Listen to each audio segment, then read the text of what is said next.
मुख्यमंत्री की विभागवार समीक्षात्मक बैठक, भूमि अभिलेखों के डिजिटलीकरण और ड्राइविंग लाइसेंस के लिए पंचायतों में शिविर लगाने के निर्देश, सड़क सुरक्षा पर जोर। चतरा में दिशा की बैठक में योजनाओं की प्रगति की समीक्षा, राष्ट्रीय एसटी आयोग की सदस्य आशा लकड़ा ने की दुमका के 15 मामलों की सुनवाई, त्वरित समाधान पर बल।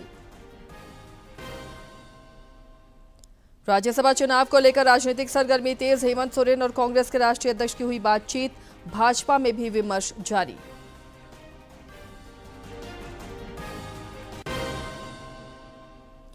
और एडीजी मनोज कौशिक ने रांची में विधि व्यवस्था का लिया जायजा, जमशेदपुर में हत्या मामले के 2 आरोपी पकड़ाए, चतरा में तस्करों के खिलाफ पुलिस को सफलता।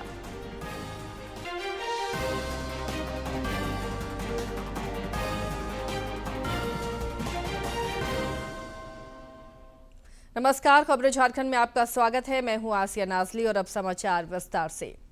तेलंगाना आज अपना 12वां स्थापना दिवस मना रहा है। प्रधानमंत्री नरेंद्र मोदी ने इस विशेष अवसर पर राज्य की जनता को शुभकामनाएं दी हैं। श्री मोदी ने आज एक सोशल मीडिया पोस्ट में कहा कि तेलंगाना के लोग अपने नवाचार और उद्यमशीलता के लिए जाने जाते हैं। केंद्र सरकार विकसित भारत के सपने को साकार करने में तेलंगाना के विकास पथ को संबल और समर्थन प्रदान करने के लिए प्रतिबद्ध है। मुख्यमंत्री हेमंत सोरेन पिछले कई दिनों से विभागवार समीक्षा कर रहे हैं। वे आज इस सिलसिले में स्वास्थ्य विभाग की समीक्षा करेंगे। मुख्यमंत्री ने कल भूमि सुधार और परिवहन विभाग के कामकाज का जायजा लिया। इस दौरान उन्होंने भूमि अभिलेखों के डिजिटलीकरण और ड्राइविंग लाइसेंस के लिए पंचायतों में शिविर लगाने के निर्देश दिए। मुख्यमंत्री ने सड़क सुरक्षा और आपातकालीन सेवाओं पर जोर देते हुए कई निर्देश दिए। इस दौरान विभागीय मंत्री दीपक बिरुआ भी मौजूद रहे।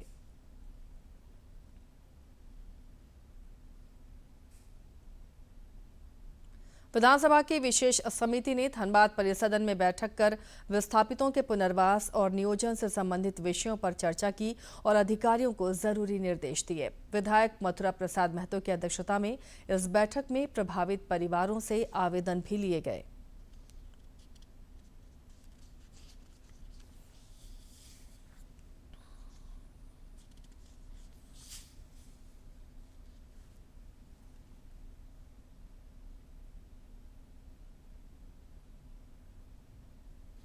रुपया भुगतान विशेषज्ञ सरकार ने किया है और वो भी काफी अधूरा है।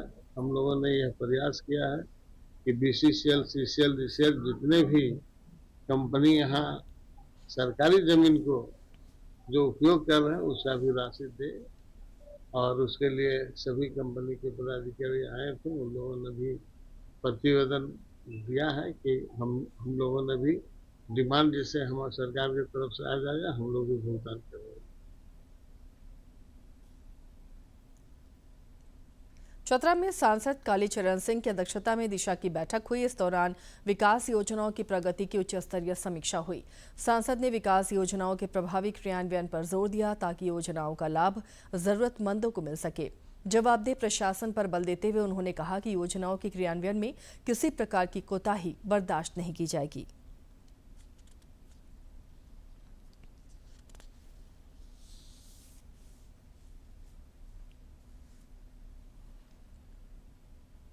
राष्ट्रीय अनुसूचित जनजाति आयोग की सदस्य आशा लकड़ा ने दुमका परिसदन में विभिन्न मामलों की सुनवाई की। इस दौरान दुमका के अलावा साहिबगंज और पाकुड़ से संबंधित जनजातीय समाज के 15 मामलों की समीक्षा की गई। आशा लकड़ा ने मामलों की गंभीरतापूर्वक समीक्षा करते हुए त्वरित समाधान के लिए अधिकारियों को आवश्यक निर्देश दिए।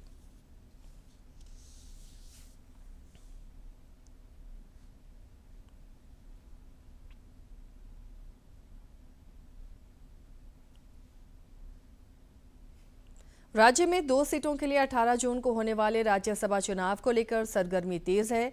रांची से दिल्ली तक बैठकों का दौर चल रहा है। मुख्यमंत्री से झामुमो के अध्यक्ष हेमंत सोरेन और कांग्रेस के राष्ट्रीय अध्यक्ष मल्लिकार्जुन खड़गे के बीच टेलीफोन पर बातचीत हुई है। समझा जा रहा है कि जल्द ही झामुमो अपने कोटे के उम्मीदवार के नाम का ऐलान कर सकता है।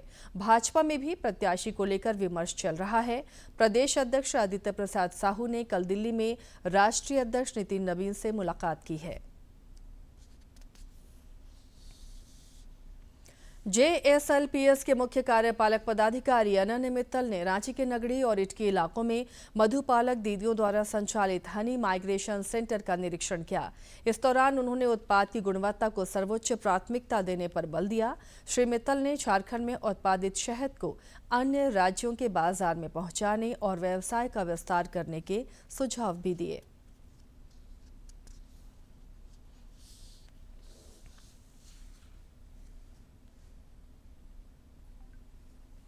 प्रधानमंत्री नरेंद्र मोदी के नेतृत्व में केंद्र सरकार के 12 वर्ष पूरे हो चुके हैं। भाजपा ने केंद्र सरकार की उपलब्धियों को जन जन तक पहुंचाने के लिए बड़ा कार्यक्रम तय किया है।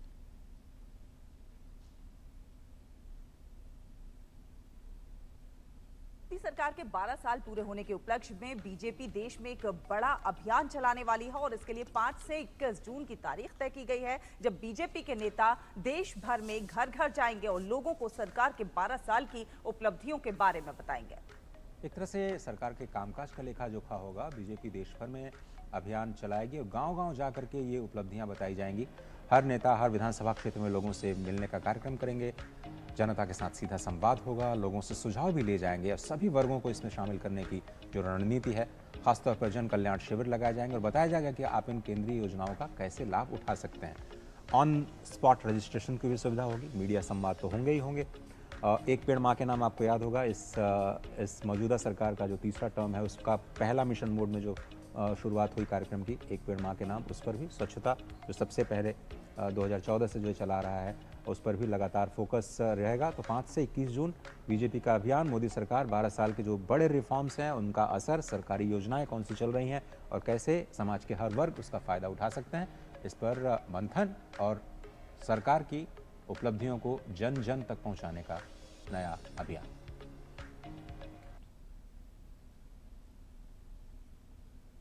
प्रधानमंत्री नरेंद्र मोदी के नेतृत्व में भारत विकसित राष्ट्र बनने की दिशा में अग्रसर है।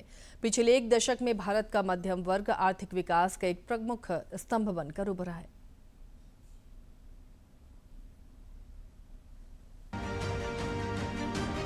पिछले करीब 12 वर्षों में मध्यम वर्ग को न सिर्फ अनगिनत योजनाओं का लाभ मिला, बल्कि सरकार ने मध्यम वर्ग का खास ध्यान रखा और कई ऐसे कदम उठाए हैं जिससे लोगों के हाथ में अधिक पैसा बचेगा, यानी सीधे तौर पर अधिक बचत हो सकेगी।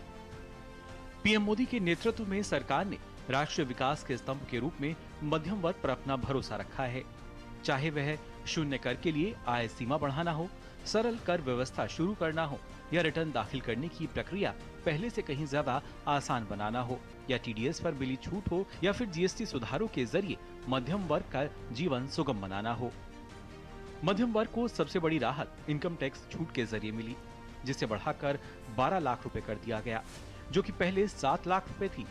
नए इनकम टैक्स रिजीम के तहत वेतन पाने वाले लोगों को मिलने वाली 75,000 रुपए की स्टैंडर्ड डिडक्शन छूट को मिला दिया जाए तो आम आदमी को अब 12,75,000 रुपए तक की आय पर कोई टैक्स नहीं देना होगा।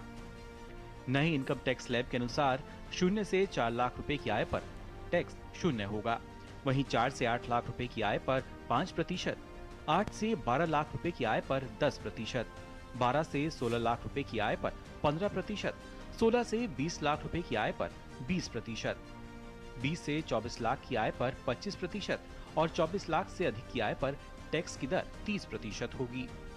टैक्स पेयर्स को मिली बड़ी राहत से कितनी बचत होगी, आइए पहले ये भी जान लेते हैं। इनकम टैक्स में कटौती होने से 12 लाख रुपए की आय पर 80,000 रुपए, 18 लाख रुपए की आय पर 70,000 रुपए, 20 लाख की आय पर 90,000 रुपए और 24 लाख रुपए की आय पर करीब 1,10,000 रुपए की बचत होगी। 11 वर्षों में आयकर रिटर्न दाखिल करने वालों की संख्या में रिकॉर्ड वृद्धि दर्ज की गई है।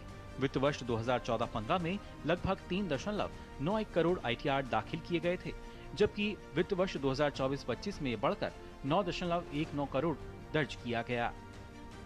डिजिटल टैक्स प्रणाली को आसान फाइलिंग प्रक्रिया से करदाताओं की संख्या में तेज वृद्धि हुई है। इसके साथ ही 1 अप्रैल 2026 से देश के डायरेक्ट टैक्स सिस्टम में बड़ा बदलाव किया गया। नया आयकर अधिनियम 2025 लागू होने के बाद 60 साल पुराने 1961 के कानून की उसने जगह ली, जिसमें नियमों, शब्दावली और टैक्स व्यवस्था में कई बदलाव किए गए हैं। नए सिस्टम में सबसे बड़ा बदलाव ये है कि अब फाइनेंशियल ईयर और असेसमेंट ईयर की जगह एक ही टैक्स ईयर होगा। इससे टैक्स फाइलिंग प्रक्रिया आसान होने और लोगों को ज्यादा स्पष्टता मिलने की उम्मीद है। इसके अलावा इनकम टैक्स रिटर्न फाइल करने की समय सीमा में भी बदलाव किया गया है। इसके साथ ही किराए पर टीडीएस की वार्षिक सीमा को 2,40,000 रुपए से बढ़ाकर 6 लाख रुपए कर दिया गया है। 60 वर्ष से अधिक उम्र के नागरिकों के लिए ब्याज पर कर कटौती की सीमा को बढ़ाकर 1 लाख रुपए कर दिया गया, जो कि पहले 50,000 रुपए थी।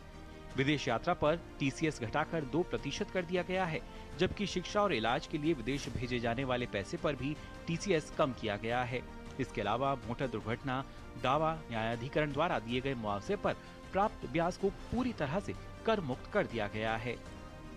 इसके साथ ही आम आदमी और मध्यम वर्ग को राहत देते हुए जीएसटी सुधारों के तहत कर प्रणाली को काफी सरल कर दिया गया है। साथ ही सरकार ने लेबर कोड के जरिए एक बड़ा सुधार किया है। इससे काम करने के 1 साल बाद भी ग्रेच्युटी का फायदा मिल सकेगा।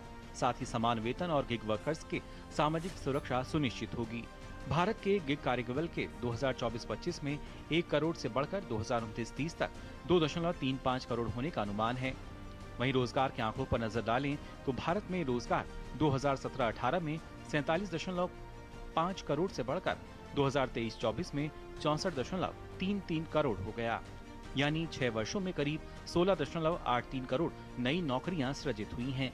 इसमें सरकार की अलग अलग योजनाओं की भूमिका काफी अहम रही है, जिसमें स्किल इंडिया, रोजगार मेला, पीएम विश्वकर्मा योजना, आईटीआई उन्नयन योजना, रोजगार लिंक्ड प्रोत्साहन योजना, प्रधानमंत्री विकसित भारत रोजगार योजना शामिल हैं। वहीं वर्ल्ड इकोनॉमिक फोरम की फ्यूचर ऑफ जॉब्स रिपोर्ट 2025 के अनुसार भारत आने वाले वर्षों में वैश्विक कार्यबल में शामिल होने वाले लगभग 2/3 नए कर्मचारियों की आपूर्ति करेगा, जिससे रोजगार के अवसर बढ़ेंगे और जीवन को आसान बनाने की दिशा में मध्यम वर्ग आगे बढ़ता हुआ नजर आएगा। कृषि प्रक्षेत्र के विकास के लिए भी केंद्र सरकार लगातार कदम उठा रही है। केंद्रीय कृषि मंत्री शिवराज सिंह चौहान ने कल मध्य प्रदेश से देशव्यापी खेत बचाओ अभियान की शुरुआत की। यह अभियान 30 जून तक चलेगा।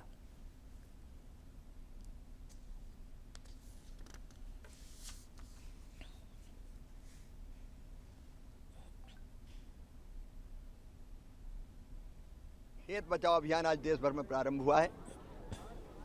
प्रधानमंत्री जी समय के पहले आने वाली समस्याओं को भी समझ लेते हैं, विजनरी लीडर हैं वो। और हम देख रहे हैं सारे देश में जिस रंग से पर्यावरण बिगड़ रहा है और धरती माता का, खेत का, मिट्टी का स्वास्थ्य खराब हो रहा है। असंतुलित और अत्यधिक खादों के प्रयोग के कारण किसान का पैसा भी ज़्यादा लग रहा है और मिट्टी पर भी गलत असर पड़ रहा है। इसलिए संतुलित खाद का उपयोग हो, ये आह्वान सब किसानों को कर रहे हैं। मिट्टी का परीक्षण करके ही खाद का उपयोग करें, कितना खाद जरूरी है। इस दौरान नकली पेस्टिसाइड और बीज और खाद के खिलाफ भी अभियान चलेगा। विभिन्न प्रकार की योजनाओं का लाभ भी किसानों को देने का प्रयत्न किया जाएगा। सारे वैज्ञानिक निकल के किसान को एजुकेट करेंगे।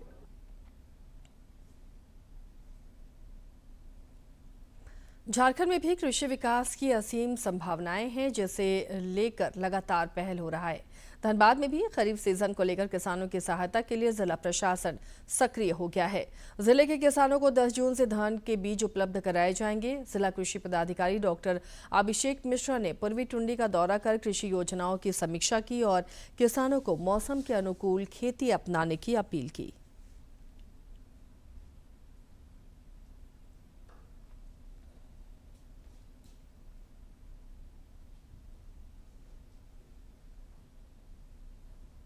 बीज के लिए हमारे पास आज संभवतः इसका सीड अलॉटमेंट आज से कल की डेट में पहुंच जाएगा और जैसे ही हमें सीड अलॉटमेंट पहुंचता है हम उसको बीज क्रय करने का काम प्रारंभ कर देंगे। कोशिश हमारी पूरी तरह से रहेगी कि हम 10 से 11 जून तक बीज वितरण का कार्य प्रारंभ करते हैं। कृषि विभाग की तरफ से आप देख रहे होंगे कि हमने अभी जिला स्तरीय कर्मशाला एक एक्शन प्लान पूरा बनाया गया है और उसके बाद प्रखंड स्तर कार्यशाला में करके पूरा जो एक्शन प्लान था हमारा वो हम प्रखंड स्तर तक सबको समझाए हैं, किसानों तक लेकर जा रहे हैं। आज उसी क्रम में अभी भी हम लोग एक खेत बचाओ अभियान, संतुलित उर्वरक अभियान, इस तरह के कई कार्यक्रम हम लोग कर रहे हैं जगह जगह पर। पूरा हमारा फोकस ये है कि अपलाइन जो हमारा जमीन है, ऊंची जमीन है, वहां पर हम धान की जगह दलहन और तिलहन की फसल को प्रमोट करें।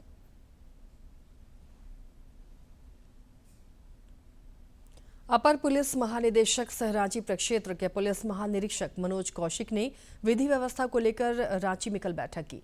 इस दौरान उन्होंने गश्ती व्यवस्था को और प्रभावी बनाने और संवेदनशील स्थलों को चिन्हित कर सीसीटीवी लगाने के निर्देश दिए। इस दौरान गुमशुदा बच्चों से संबंधित मामलों की भी समीक्षा हुई। पुलिस महानिरीक्षक ने बच्चों की शीघ्र बरामदगी के लिए संबंधित प्रयास पर जोर दिया। इस दौरान महत्वपूर्ण मामलों का उद्भेदन करने वाले पुलिसकर्मी सम्मानित किए गए। जमशेदपुर में पुलिस ने उलीरी थाना क्षेत्र में एक हत्या मामले का खुलासा करते हुए 2 आरोपियों को गिरफ्तार किया है। वरीय पुलिस अधीक्षक पीयूष पांडे ने बताया कि तकनीकी और मानवीय सूचना के आधार पर पुलिस आरोपियों को पकड़ने में सफल हुई।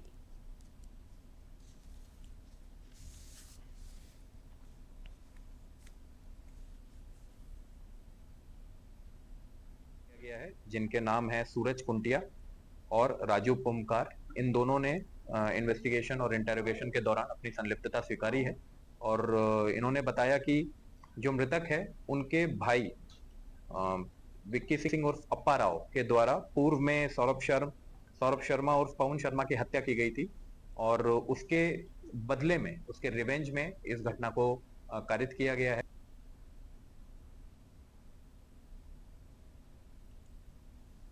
चतरा में मादक पदार्थों के तस्करों के खिलाफ 2 अलग-अलग थाना क्षेत्रों में सफलता मिली है।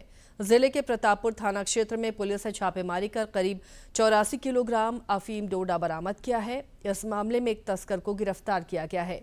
लावालौंग थाना क्षेत्र में छापेमारी कर 80 किलोग्राम डोडा बरामद किया गया।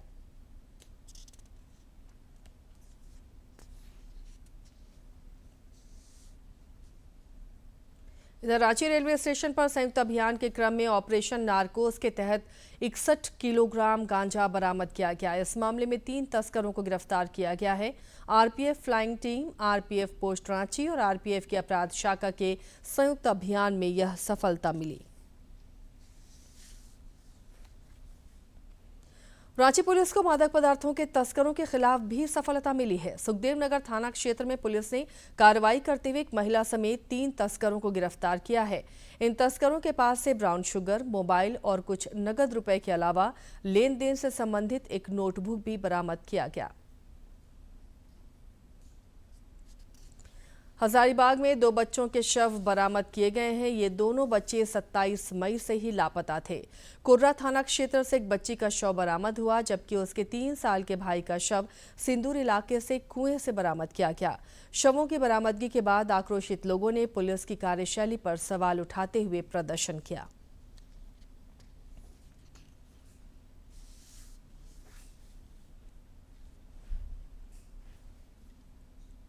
छोटा भाई है 3 साल का, 2 लाश हम लोगों को बरामद हुई है हजारीबाग पुलिस को, जो कि पोस्टमार्टम अभी उसका करवाया जा रहा है। और ये काफ़ी जघन्य अपराध है जिसके अपराधियों की लगभग शिनाख्त कर ली गई है और हम लोग की सारी टीमें लगी हुई हैं। पुलिस अधीक्षक साहब के निर्देशानुसार चारों तरफ छापामारी की जा रही है और बहुत जल्द हम लोग अपराधी तक पहुँचने में कामयाब हो पाएंगे।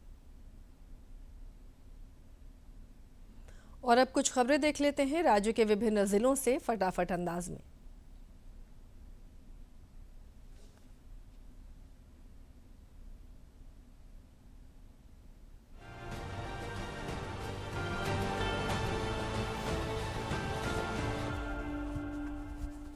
कोडरमा में उपायुक्त उत्कर्ष गुप्ता की अध्यक्षता में आकांक्षी प्रखंडों के संकेतकों पर वीडियो कॉन्फ्रेंसिंग से समीक्षा बैठक हुई। शिक्षा, स्वास्थ्य, पोषण, कृषि और वित्तीय समावेशन की प्रगति की समीक्षा कर समन्वय के साथ समयबद्ध लक्ष्य हासिल करने के निर्देश दिए गए। जिन क्षेत्रों में प्रगति धीमी है वहां विशेष प्रयास और मॉनिटरिंग पर जोर दिया गया। धनबाद मंडल में विश्व पर्यावरण दिवस अभियान 2026 के तहत प्लास्टिक प्रदूषण उन्मूलन को लेकर विशेष अभियान चलाया गया। स्टेशनों पर खाद्य स्टॉलों का निरीक्षण कर सिंगल यूज प्लास्टिक पर रोक के निर्देश दिए गए। कागज, मिट्टी और जूट उत्पादों के उपयोग को बढ़ावा देते हुए पर्यावरण अनुकूल सामग्री अपनाने पर जोर दिया गया। लोहरदगा व्यवहार न्यायालय परिसर से पीडीजे सहडालसा अध्यक्ष राजकमल मिश्रा ने जस्टिस ऑन व्हील्स वैन को रवाना किया। ग्रामीण क्षेत्रों तक निशुल्क विधिक सहायता, लोक अदालत और जागरूकता पहुंचाने को लेकर इसे शुरू किया गया। वैन गांव-गांव जाकर लोगों को उनके अधिकारों और सरकारी योजनाओं की जानकारी दी गई। रांची में उपायुक्त मंजूनाथ भजंत्री ने कनेक्टिंग फ्लाईओवर निर्माण कार्य की समीक्षा बैठक की। उन्होंने निर्माण के दौरान यातायात प्रबंधन को सुव्यवस्थित रखने, साइनेज और बैरिकेडिंग सुनिश्चित करने और आम जनता को न्यूनतम परेशानी हो इसके लिए समयबद्ध कार्य पूरा करने के निर्देश दिए। रांची के Birsa Munda stadium wushu hall में जिला वुशु एसोसिएशन और झारखंड वुशु एसोसिएशन के संयुक्त तत्वावधान में 10 दिवसीय ग्रीष्मकालीन प्रशिक्षण शिविर शुरू हुआ। खिलाड़ियों को तकनीक, अनुशासन और राष्ट्रीय अंतर्राष्ट्रीय स्तर पर प्रदर्शन के लिए प्रशिक्षित किया जाएगा। गुमला में जिला भू अर्जन और सड़क निर्माण योजनाओं की समीक्षा के दौरान अधिकारियों को भूमि अधिग्रहण, मुआवजा भुगतान और लंबित विवादों के त्वरित निष्पादन के निर्देश दिए गए। पलमा गुमला पथ, NH 43, गुमला बाईपास और NH 143D सहित प्रमुख सड़क परियोजनाओं की प्रगति तेज करने पर जोर दिया गया। जापान के काकामिघारा में अंडर-18 महिला एशिया कप में झारखंड की नीतू कुमारी ने अंतर्राष्ट्रीय अंपायरिंग कर राज्य का मान बढ़ाया। भारतीय टीम में झारखंड के 8 खिलाड़ी भी शामिल हैं। अंतर्राष्ट्रीय हॉकी पदाधिकारियों ने उनकी अंपायरिंग की सराहना की।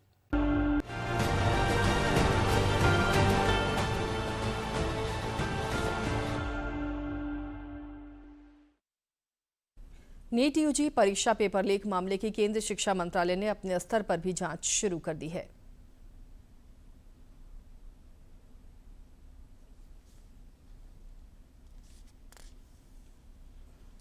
नीट यूजी परीक्षा पेपर लीक मामले में बड़ा कदम उठाते हुए केंद्रीय शिक्षा मंत्रालय ने अपने स्तर पर भी जांच शुरू कर दी है और इस पूरे मामले की गहन जांच के आदेश जारी कर दिए गए हैं। सख्त प्रशासनिक कार्रवाई के तहत पहले चरण में शिक्षा मंत्रालय ने निजी कंपनी क्वेम्प्ट के दिए गए ऑपरेशनल कॉन्ट्रैक्ट की विस्तृत रिपोर्ट तलब की है और जांच अधिकारी अब इस कंपनी की तकनीकी योग्यता और पुराने रिकॉर्ड की बारीकी से जांच कर रहे हैं ताकि पता चले कि परीक्षा की जिम्मेदारी इसे क्यों दी गई।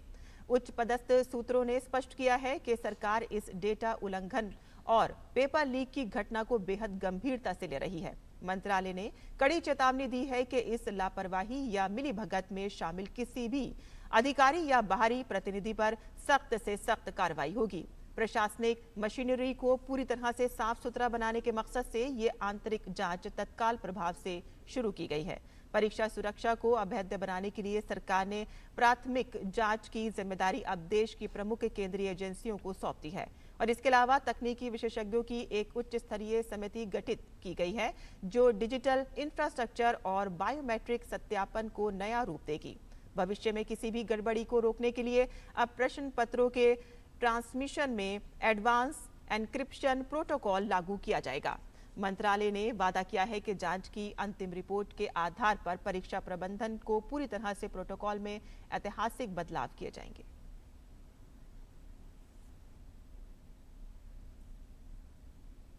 सीबीएसई 12वीं पुनर्मूल्यांकन और मार्क्स वेरिफिकेशन के पोर्टल खोल दिए गए हैं। परीक्षार्थी 6 जून तक इसके लिए आवेदन कर सकते हैं।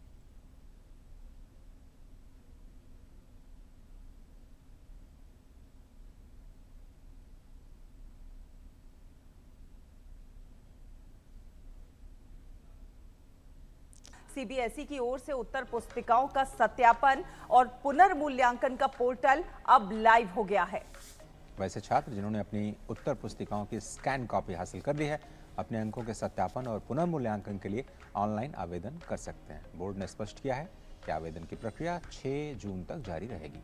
तो ऐसे में जिन छात्रों को अपने अंकों को लेकर कोई संदेह है वो तय समय के भीतर आवेदन कर सकते हैं। बोर्ड ने छात्रों की सुविधा के लिए एक विस्तृत वीडियो भी जारी किया है जिसमें आवेदन प्रक्रिया को समझाया गया है। सीबीएसई के अनुसार छात्र एक ही आवेदन में कई विषयों से संबंधित अपनी समस्याएं दर्ज कर सकते हैं और अलग अलग मुद्दों के लिए बार बार आवेदन करने की अब उन्हें जरूरत नहीं पड़ेगी। पोर्टल में लॉगिन करने के बाद छात्रों को बाईं और कई विकल्प भी दिखाई देंगे, जहां से वो अपनी जरूरत के अनुसार वेरिफिकेशन या फिर पुनर्मूल्यांकन का विकल्प चुन सकते हैं।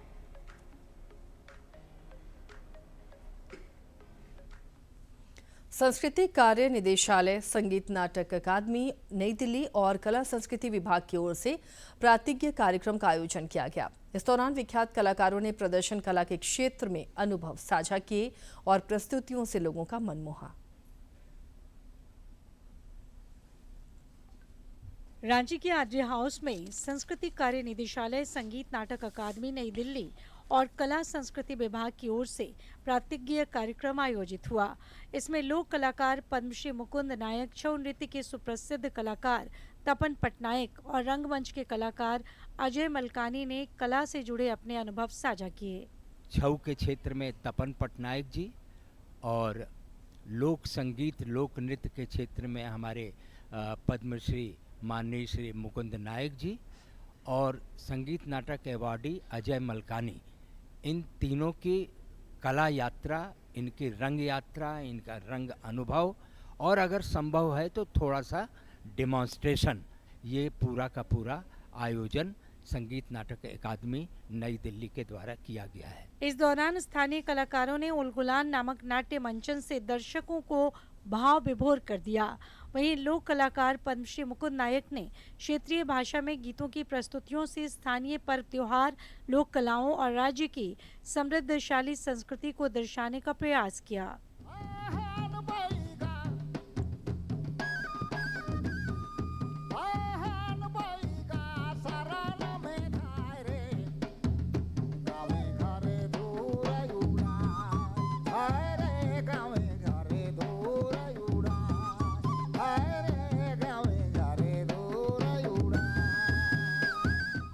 कि हमारे देश में, हमारे देश को, भारत देश को विकसित बनाने का मुहिम चल चुका है और बनना चाहिए। भारत कितना दिन पीछे रहेगा, हमारे एक एक जन को विकसित होना चाहिए।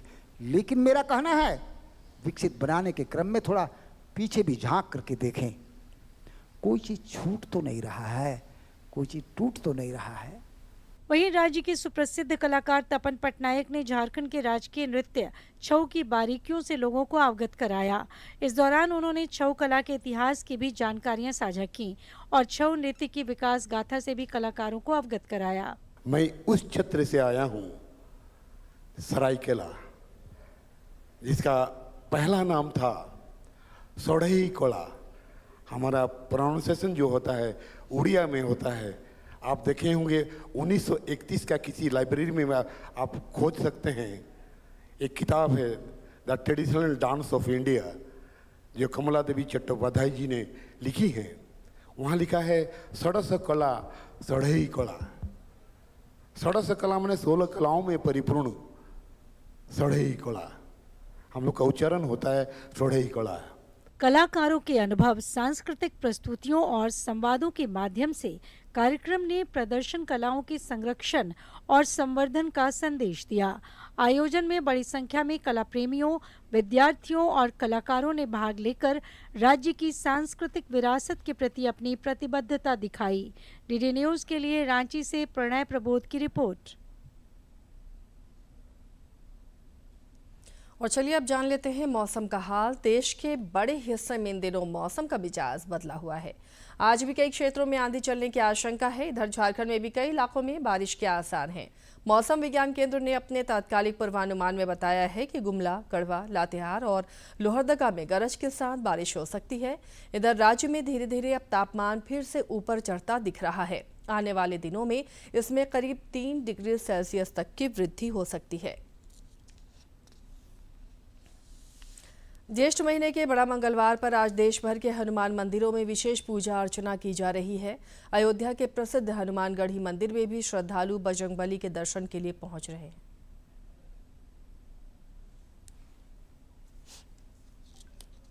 आज ज्येष्ठ माह का बड़ा मंगलवार है। ज्येष्ठ महीने में पड़ने वाला मंगलवार बहुत ही महत्व रखता है और इस अवसर पर देश भर के हनुमान मंदिरों में विशेष पूजा अर्चना की जा रही है। अयोध्या के प्रसिद्ध हनुमानगढ़ी मंदिर में भी श्रद्धालु बजरंग बली के दर्शन के लिए पहुंच रहे हैं। जय श्री राम और बजरंग बली की जय के उद्घोष से पूरा वातावरण भक्तिमय है। धार्मिक मान्यताओं के अनुसार ज्येष्ठ मास के मंगलवार के दिन ही प्रभु श्री राम और बजरंग बली का पहली बार मिलन हुआ था और इसी पावन संयोग के कारण इस माह के हर मंगलवार का महत्व और भी बढ़ जाता है। इस वर्ष ज्येष्ठ में अधिक मास होने के कारण 8 बड़े मंगलवार का संयोग बन रहा है। इसके साथ ही इस बुलेटिन में फिलहाल इतना ही, लेकिन चलते चलते एक बार फिर से नजर डाल लेते हैं अब तक की सुर्खियों पर।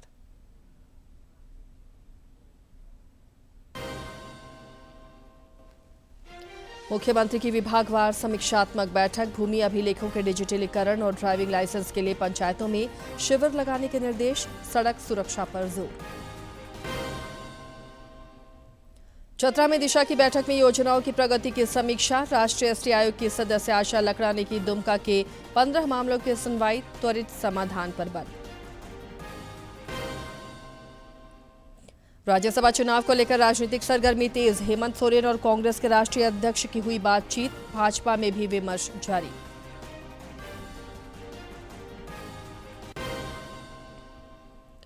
और एडीजी मनोज कौशिक ने रांची में विधि व्यवस्था का लिया जायजा, जमशेदपुर में हत्या मामले के 2 आरोपी पकड़ाए, चतरा में तस्करों के खिलाफ पुलिस को सफलता।